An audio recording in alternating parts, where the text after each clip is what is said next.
Hello,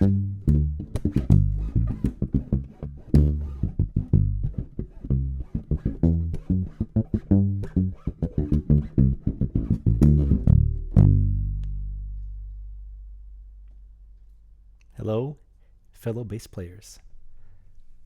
This is George Mesa with the Bass Player University. And as you may have noticed from the thumbnail and the way that I was just playing, I'm here to talk about ghost notes. It's a question that I often get asked from students.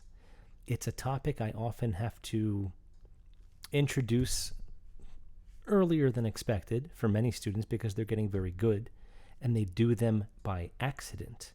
And I think that's something that's very important to mention early on with this concept. I had discussed it, by the way, in one of the 4 free lessons that I have here on the Bass Player YouTube page. So if you want to, look more into it, I suggest checking those out. I put a lot of information in each one. I went as far as to give you a battle plan for practice and all kinds of other stuff. So do check those out if you haven't seen some of my earlier videos, if you're new to the channel. And please do sign up for my mailing list as well. I give tidbits of information, inspiration, and other things at least once a week. So, as I said, the most important thing to mention up front is that people do these by accident. A ghost note. And they come in different forms. And rather than play a whole bunch of examples, I'll give you some ideas on how to practice them, how to start incorporating them into your playing, and how to not do what I did and overuse them like crazy when I first started playing with them. As a matter of fact, the example I just started with, I overdid it. So you can see that you can use them tastefully, even in abundance. But you have to watch out.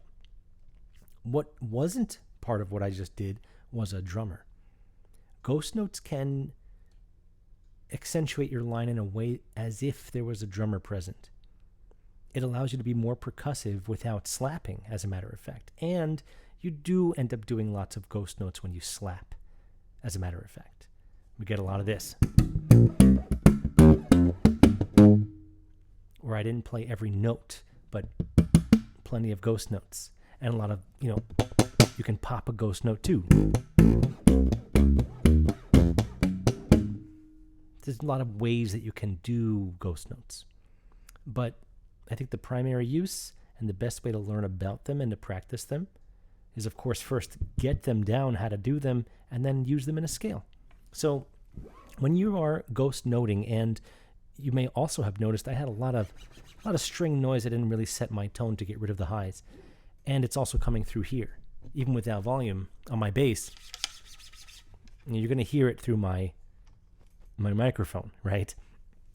So, and if you're new here, I leave all my little things in. I don't care. It's not going to be perfect, and that's just the way it's going to have to be. So I don't mind that. It's nice to show imperfections. It's nice to be human on the camera for all of you, so you can see who I really am. And with that, let's look into the ghost note. So you can at least get the idea of a ghost note, and the best approach, in my opinion, at first is to flatten out. Nothing curled, flatten out on all of your strings with all of your fingers. That way every string is dead, and now it is officially a ghost note. It shows up as an X on paper, by the way. So something to think about as well. But listen for it again. See that G? I got a little note there. You know why? I had a little bend over here, and the part of my fingers that's on G was kind of curled up a little bit too much. Flatten out. So what you can start doing with this is you can start using it in simple examples. 2 notes, 2 ghost notes. 1 note, 1 ghost note. And use a scale if you want your left hand to have more to do. But for the moment, I'll show you with 2 notes, right?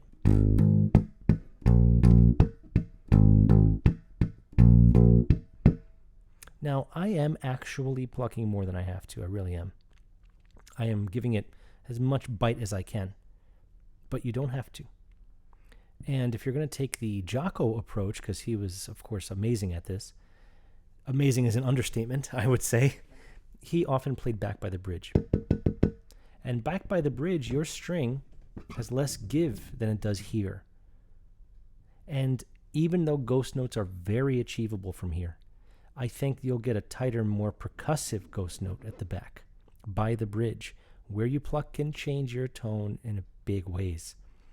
So one important thing to notice is that I am using my outer fingers to get the notes, and these guys are always there, flattened and curled when needed to give me the note. You'll see that I'm just moving my fingers a little bit when I play the note, and then I bring them down immediately. So I'm getting two things. I'm depressing the note, and when I release it, I'm leaving my finger on the string when I release it. And at that time, I pull the fretting finger up, and the other fingers come down. You can hear it. So I'll play the note. Let me try it from this angle. Play the note. I'm exaggerating the motion a little bit. It'd be more like...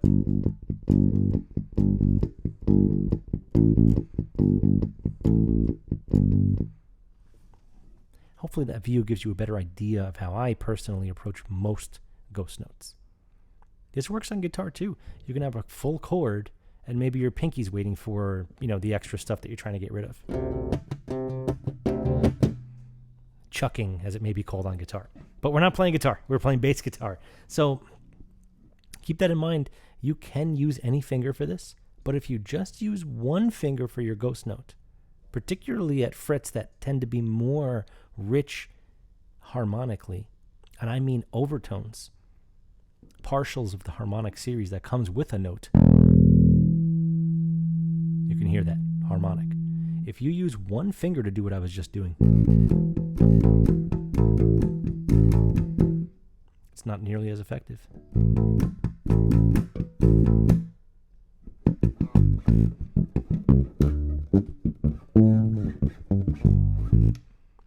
Just a little groove, just some ideas. A lot of people end up doing a rake into a note. And that is a really cool effect.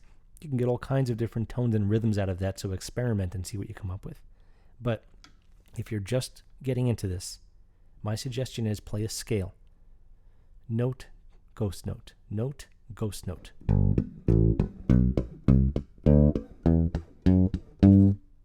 And then try to put the ghost note first.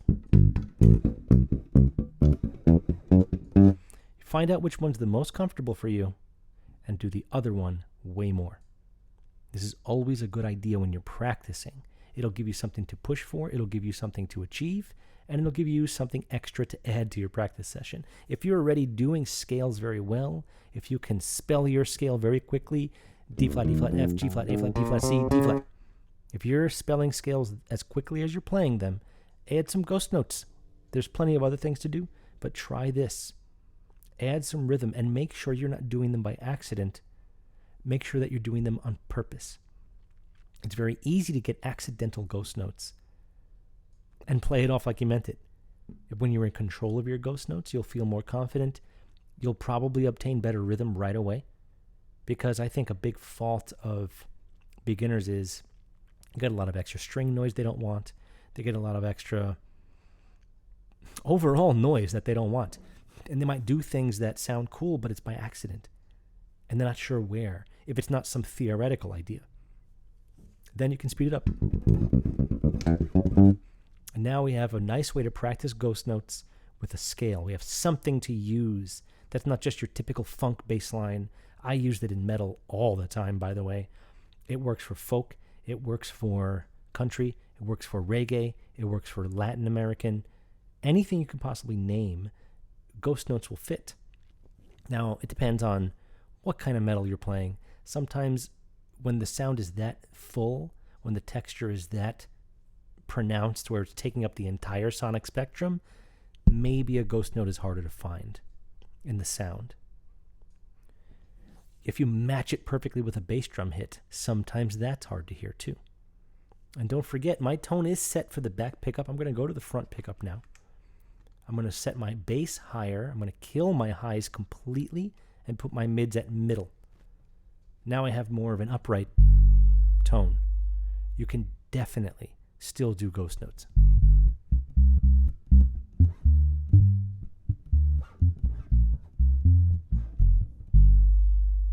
You can hear that I'm getting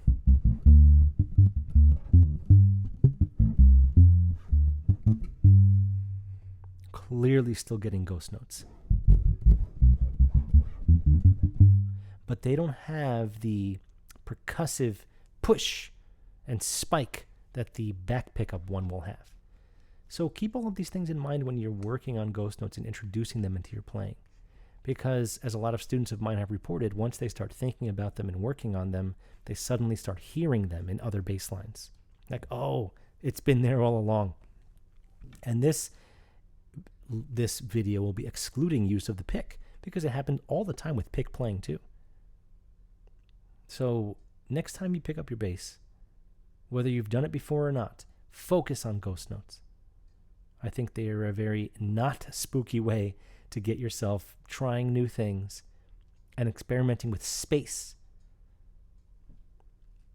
and many other things. So please leave a comment, like, subscribe. Let me know what occurred to you when you started working on ghost notes. Been working on them a long time? Let me know if this gave you some new ideas with it. Thank you so much, and I'll see you next time.